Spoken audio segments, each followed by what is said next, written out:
Hello and welcome to this episode of Focus On with me, Kiamo Mosipili. In a world defined by disruption from digital transformation to ESG imperatives, the world needs bold business leaders who can reimagine growth and solve for tomorrow while staying above board in a competitive business environment. Across sectors, organizations are rethinking their strategies, cultures, and impact to remain relevant and resilient. Now, one such example is S&G Grant Thornton, a South African professional services firm that's embracing this shift with its Vision 2030 strategy, a blueprint that is for growth that is not just profitable, but purposeful. Now, joining me for more is Victor Sekisi, the CEO of S&G Grant Thornton, to unpack how this firm is reshaping its business model to thrive in a rapidly evolving economy. So thanks so much for joining us and welcome to the show. Now, I briefly got into this new, recently unveiled Vision 2030 strategy, but I guess I'd like to backtrack to when the decision was made that we need a new direction. What were the telltale signs that this is the time for a shift in a new direction? No, thank you, Kiamo, and thank you for having me. We are in an environment that is changing. There's frenetic changes in different spheres, technology, geopolitics, and climate change challenges are facing us. So, and the world is experiencing difficulty after difficulty. I mean, we heard about the VUCA world. The VUCA world has now become the bunny world. It's brittle.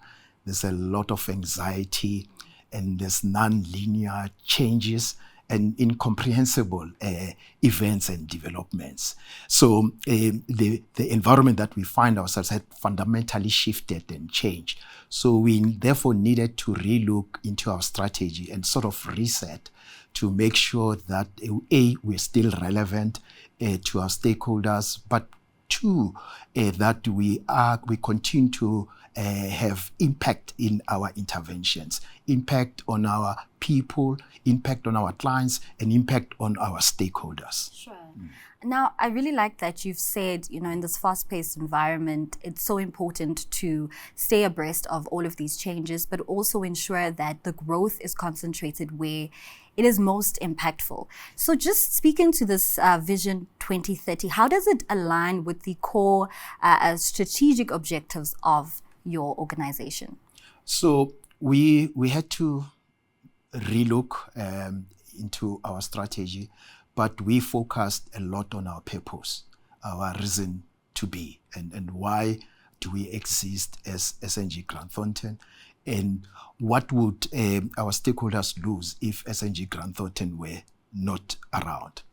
And we settled on a purpose to be a firm that unlocks Africa's potential to translate growth into shared progress, leaving no one behind. And this is born out of the realization that Africa is so rich. It's so rich in mineral resources, natural resources, but it's also rich in human capital, and yet is regarded as the poorest continent. And it will take decisive leadership, commitment to really close that gap, which I call an opportunity gap, so that the realities of Africa's people reflect the potential. So we see ourselves playing a significant role in doing that. Yes, we do that not through social, not only through social corporate social investments, but through what we do on a daily basis. So everything that we do is premised on that purpose. Yeah. And in my attempt to take a deep dive into this new vision or this new strategy in place, I kept on seeing this mention of winning our way.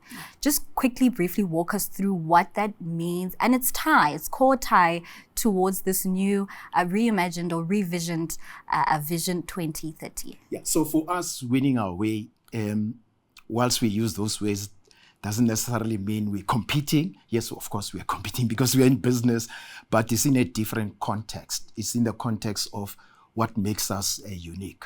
So we approach our environment from a unique perspective, from a perspective of purpose, and from a perspective of integrity, but also from a perspective of collaboration. Because if we were to achieve our purpose, we won't be able to achieve it on our own. We'll have to collaborate with our colleagues, all our colleagues in the country, our colleagues in the continent, and our colleagues globally. But not only with our colleagues, but other stakeholders as well, the civil society, the regulators, and society and communities where we're coming from generally. And our framework is really around the UN Sustainable Development Goals. Where when we view our success in terms of our contribution to those goals. Yeah. Sure. I'm also interested, as I briefly mentioned, in this era of disruption where there's AI, there's technology, there's ESG pressures, and also where the consumer or the client is more conscious and definitely wants a more involved approach to how they relate to your organization. How are you staying competitive and ensuring that your strategic position leads you above the rest of the pack? Yeah. So we position ourselves such that we are sort of not only responding to change, but we position ourselves such that we lead change. And yes, of course, some change will come unawares. So we have accepted disruption as a reality, and therefore we have set ourselves to be able to deal with disruption, but we use disruption as a transformative tool as well. So in that respect, there's about 3 key areas that we focus on. And firstly, is our culture. We have our purposefully purple people, which is how we define how we relate to each other as SNG Grant Thornton, how we relate to the world out there, how the world experiences us. And secondly, we have embedded technology as integral into our strategy. And thirdly, we have created centers of excellence around those sectors that prevail and are amenable to that reconciliation between disruption and transformation.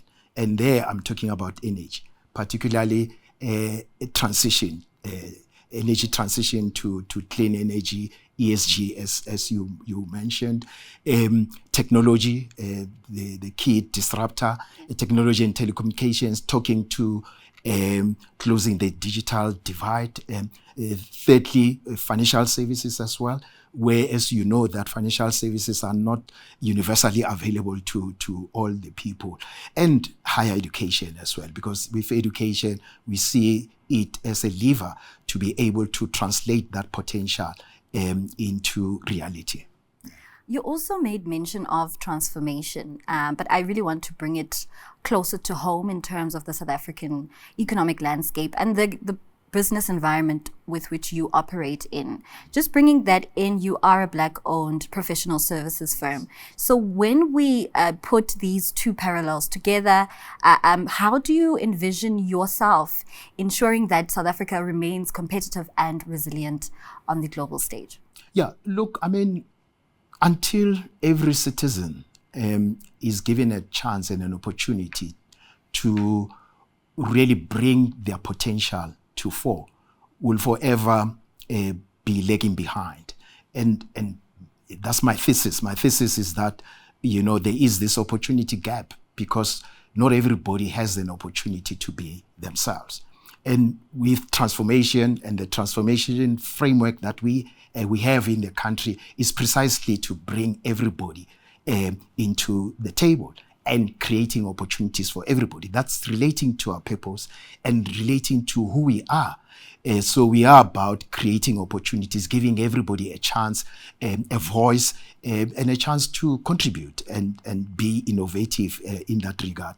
So we see ourselves harnessing all that potential, harnessing the energy and translating into, as they say, changed lived experiences where everybody benefits from Africa's natural resources. Yeah.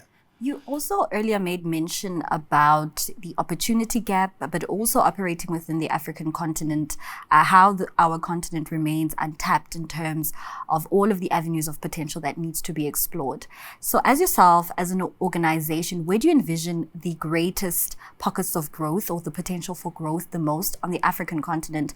And are there any initiatives in place for you to take advantage of those gaps? Yes, they are. So we've identified a few areas in terms of where we can be most impactful in closing this opportunity gap.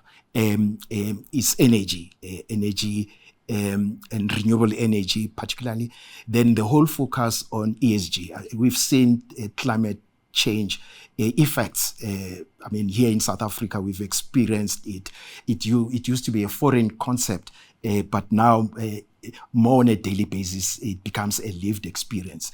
And there are great opportunities because there's a lot of agency in terms of that. Yes, of course, it looks like some regions are sort of drawing back, but the reality is we cannot afford to draw back. We see ourselves playing a very proactive role in terms of facilitating that because we need to be responsible, so that when we enjoy the resources, enjoy what we've been gifted with, we need to be responsible so that the next generations must also benefit. And the next generations must not look at us to say we were irresponsible.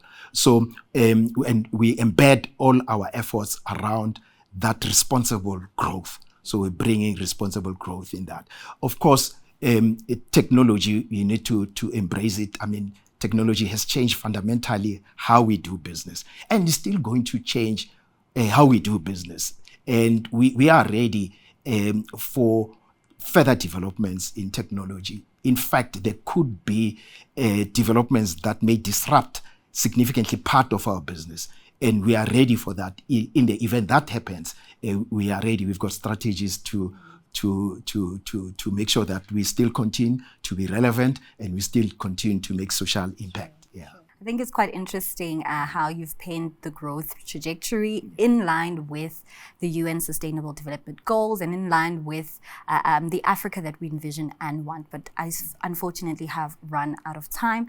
And that's how we wrap up this episode of Focus On. Thank you so much to my guest who joined me here in studio. That was Victor Segise, the Chief Executive Officer at S&G Grant Thornton. From me, Giamo Mosipile, and the rest of the CNBC Africa team, it's goodbye for now.